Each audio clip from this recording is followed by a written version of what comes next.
भाई लोग, हिजाब टूल किट कर्नाटक से होता हुआ उत्तर प्रदेश पहुंच गया है। संविधान, अदालत सब बहाना है। मोदी को झुकाना है, आरएसएस को फासिस्ट बताना है और बीजेपी को लपेटना है। उत्तर प्रदेश में चुनाव चल रहा है, सो योगी बाबा जो है चुनाव प्रचार में व्यस्त हैं, एक्टिव नहीं है। इधर प्रशासन में चुनाव आयोग के हाथ में सत्ता है, इसलिए हिजाब टूल किट यहाँ भी अपना असर दिखाने लगा। लेकिन सच्चाई क्या है, देखिए आज का यह नियम पुराना है कि लड़के को यूनिफॉर्म में आना है और परिचय पत्र में आना है। चूँकि अभी एडमिशन चल रहे थे, इसलिए इसमें इसका सख्ती से पालन नहीं किया जा रहा था। अब एडमिशन प्रोसेस पूरा हो गया है, इसलिए अब 11 तारीख के बाद से बिना परिचय पत्र और बिना यूनिफॉर्म के प्रवेश बंद कर दिया गया। कुछ छात्राएं मुंह पे बुर्का वगैरह को लगा के आ रही थी, क्या उनके लिए भी कुछ पाबंदियां थी? देखिए, बुर्का ड्रेस के अंतर्गत नहीं आता। ड्रेस में जो कॉलेज के द्वारा निर्धारित ड्रेस है उसी की अनुमति दी जाएगी। आप अभी अंदर एंट्री करने गए थे तो क्या बोला आपने? आप सुन बुर्का नहीं है। क्यों आपने पूछा नहीं? हाँ, बस नहीं अलाउ, बाहर उतारिए, बाहर स्टैंड है, वहाँ पर उतार करके अंदर एंट्री कीजिए। बहस की दिशा ही खराब है। कह रहे हैं हिजाब मजहब का हिस्सा है। अरे, इस्लाम को जो नहीं मानता है, जो मुसलमान नहीं है, सब काफिर है। और काफिर की सजा तो बहुत भयानक है, और वो मजहब का हिस्सा है। किताब में लिखा है 100 करोड़ भारत में काफिर हैं भाई। सीधी बात है, भारत में संविधान चलेगा, कानून चलेगा। यहाँ धर्म या मजहब से ऊपर है संविधान। जो ऐसा नहीं मानता उसे दर्द होगा, हो रहा है और आगे भी होता रहेगा। ऐसे लोगों को धारा 370 हटने का दर्द हुआ था, नागरिकता कानून बनने पे दर्द हुआ था, 3 तलाक कानून बनने पे दर्द हुआ था। अब हिजाब से दर्द पैदा कर रहे हैं। टूल किट है भाई, और कुछ नहीं। देश में मजबूत सरकार है, सो बेचैनी ज्यादा है।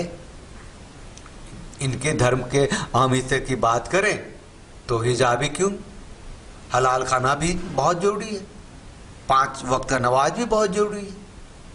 और सबसे बड़ी बात, काफिर तो काफिर ही है, उसके साथ तो ये रह ही नहीं सकते।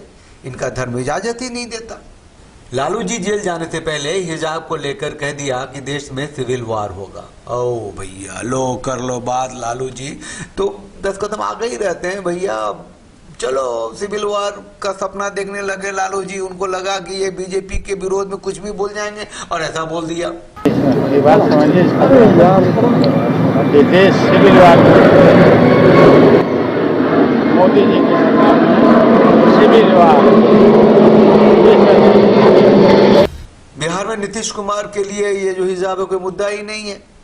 ईश्वर करे सब ठीक ही रहे, वरना किशनगंज में तो हिजाबी जुलूस शुरू हो गया है और नीतीश कुमार शांति से, सुनिए उनकी बात। अरे छोड़िए, तो सब बेकार है, सब बेकार है। आप लोग कर रहे हैं, कोई मतलब नहीं। कोर्ट गए किया है, कहाँ गया, सब गया। यहाँ पर क्या करेगा? हम लोगों का तो जो भी हम लोगों ने स्कूल में शुरू किया, अब सब जो पहनता है एक तरह का पहनता है, लेकिन अब सिर के ऊपर कोई कुछ लगा देगा, कोई कहीं ये सब लगा लेता है, चंदन उंदन ये सब लगा लेता है, तो उस सब पर कुछ है। इसलिए हम लोगों की नज़र में तो कोई खास बात नहीं। और बिहार में तो कहीं सुनते हैं कोई बात, लेकिन दुनिया देश में या कहीं भी कोई बात होते रहता हुआ एक अलग बात है। तो इसमें हम लोगों की क्या ज़रूरत है? हम लोग तो काम ही में हैं और सब के लिए हम लोग काम करते हैं, सबकी इज्जत करते हैं। कुछ लोगों का अपना अपना तरीका है, तो हम लोग उसमें इंटरफेयर थोड़ी करते हैं।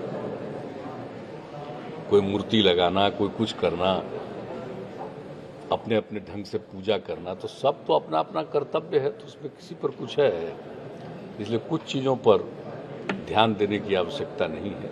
लेकिन कुल मिला करके ऑन एन एवरेज देखिए हम लोगों के बिहार में कि एक तरह से स्कूलों में और सब जगह काम, लेकिन वही चीज़ है, कोई सिर के ऊपर कुछ अगर लगा लिया तो क्या मतलब? हम ही लोग तो सबको कह रहे हैं कि मास्क पहनिए, हैं?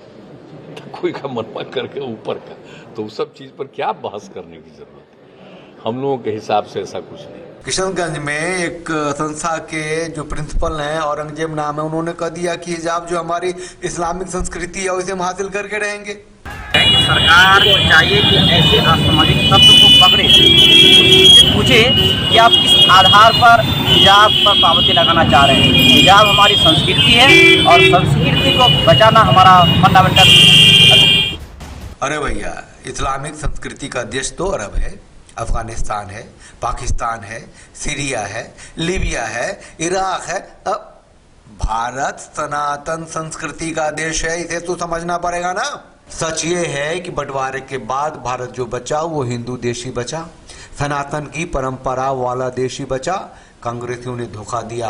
1975 में इमरजेंसी लगाकर 2 लाख लोगों को जेल में डालकर संविधान की प्रस्तावना में सेकुलर जोड़ दिया, अपराध किया। अब से ठीक करना है। भारत हिंदू रीति रिवाज सभ्यता संस्कृति परंपरा का देश है, ये सनातन देश है और इसे वही बनाए रखना है। चलिए आप लोग चैनल को लाइक कीजिए, शेयर कीजिए, सब्सक्राइब करिए। मेरे साथ बोलिए भारत माता की जय, वंदे मातरम, जय Bharat. Thanks for watching. Drop a like, leave a comment, and don't forget to subscribe to watch more videos like this.